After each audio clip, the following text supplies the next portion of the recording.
Hi అండి, నమస్తే. మన ఇంట్లో యూజ్ చేసి ఖాళీగా ఉన్నటువంటి ప్లాస్టిక్ బాటిల్స్ చాలానే ఉంటాయి.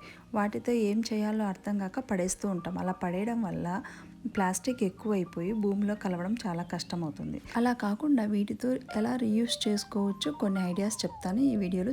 వీడియో పూర్తిగా చూసి మీకు ఏ టిప్ నచ్చిందో కమెంట్ చేయండి. లైక్ చేసి సబ్స్క్రైబ్ చేయడం అస్సలు మర్చిపోవద్దండి. ఫస్ట్ టిప్ అండి, ఇలా బాటిల్ మనము క్యాప్ ఇలా కొద్ది వరకు ఇలా కట్ చేసి మనం ఇంట్లో క్లీనింగ్ కోసం యూజ్ చేస్తాం కదండి.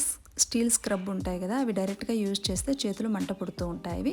వాటి కోసం ఇలాగా మనము ఒక థ్రెడ్ తీసుకొని ఇలా టైట్ చేసేసి దీన్ని మనము ఇలాగ క్యాప్లోకి ఇలాగా ఇన్సర్ట్ చేసేసి ఇలా టైట్గా పెట్టుకున్నాము అంటే అది ఉండిపోతుంది. మనము డైరెక్ట్గా యూజ్ చేయకుండా ఇలా పెట్టేసుకొని మనం క్లీన్ చేసుకోవచ్చు. బకెట్స్కి అయినా కడుక్కోవడానికి, క్లీన్ చేసుకోవడానికి, సింకులు కడుక్కోవడానికి చాలా యూస్ఫుల్గా ఉంటుంది.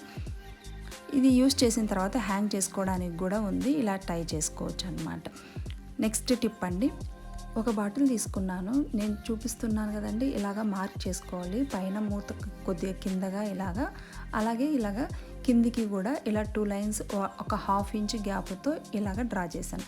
ఈ మార్క్ ప్రకారంగా మనము కట్ చేసుకోవాలన్నమాట. బాటిల్ పలుసుగానే ఉంటుంది కాబట్టి ఈజీగానే కట్ అయిపోతుంది. ఇలాగ నీట్గా కట్ చేసుకున్న తర్వాత మనము ఇది ఏదైనా సరే మన ఇంట్లో టేప్ ఉంటుంది కదా, బ్లాక్ టేప్ కానీ ఏదైనా సరే, ఆ టేప్ అనేది ఈ ఎడ్జెస్కి మనం పెట్టాలి. అంటే అది గుచ్చుకోకుండా, ఆ బాటిల్ అనేది కొంచెము ఎడ్జెస్ అనేవి షార్ప్గా ఉంటాయి కదా, అవి అలా ఎడ్జెస్ గుచ్చుకోకుండా క్యాప్కిను బాటిల్కి ఇలా టేప్ వేసాను. వీటిని దేనికి యూజ్ చేస్తామంటే ఇలా బ్యాంగిల్స్ అన్ని ఆర్గనైజర్ లాగా యూజ్ చేసుకోవచ్చు అనమాట. నీట్గా ప్లేస్ అనేది చాలా కలిసి వస్తుంది. ఇలాగా మనం నీట్గా బ్యాంగిల్స్ అన్నీ ఇలా లోపలికి పెట్టుకోవచ్చు. ఎప్పుడు కావాలంటే అప్పుడు నీట్గా ఈజీగా తీసేయచ్చు అనమాట. ఇలా క్యాప్ కూడా ఉంది కాబట్టి డస్ట్ కూడా పడకుండా ఉంటుంది. ఈజీగా 5-6 డజన్స్ ఈజీగా పడతాయి. చూసారా, నీట్గా ఉందిగా, తీసుకోవడం ఈజీ, పెట్టుకోవడం కూడా ఈజీ. ఒకసారి మీరు కూడా ట్రై చేయండి.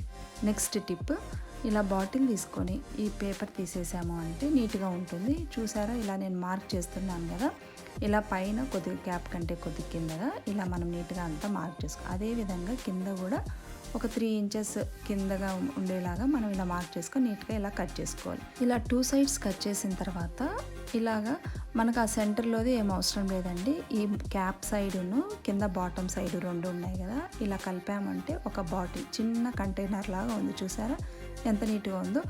ఇది మనం ఒక టేప్ తీసుకొని ఇది ఊడిపోకుండా ఆ మిడిల్లో మనము ఆ జాయింట్ దగ్గర టేప్ వేసేస్తున్నాను అనమాట.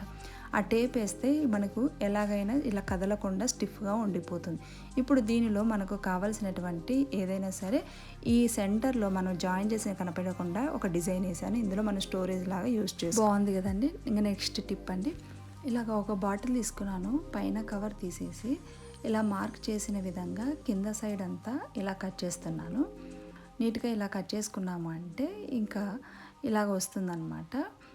దీనికి పైన సైడ్ కూడా అనమాట, పైన క్యాప్ కంటే కొంచెం కిందగా ఇలా 2 సైడ్లు కట్ చేసుకున్నాను. దీనికి వచ్చేసి మిడిల్ పార్ట్తోనే పని ఉందండి. ఇప్పుడు ఇలాగ పైన కింద కట్ చేసాము కదా, మనం డస్ట్బిన్కి యూజ్ చేసే కవర్స్ ఉంటాయి కదా, ఎక్కడెక్కడో పెడుతూ ఉంటాం. అలా కాకుండా ఇలా అన్ని బాటిల్లోకి మనం పెట్టేసుకొని ఒక హ్యాండిల్ కోసం కూడా హ్యాంగ్ చేసుకుని కలదా థ్రెడ్ కట్టాను. ఇప్పుడు మనం ఎక్కడైనా హ్యాంగ్ చేసుకున్నామంటే కిచెన్లో వేస్ట్ వేసుకోవడానికి ఇలా కవర్స్ అయిపోయిన వెంటనే. Thanks for watching. సబ్స్క్రైబ్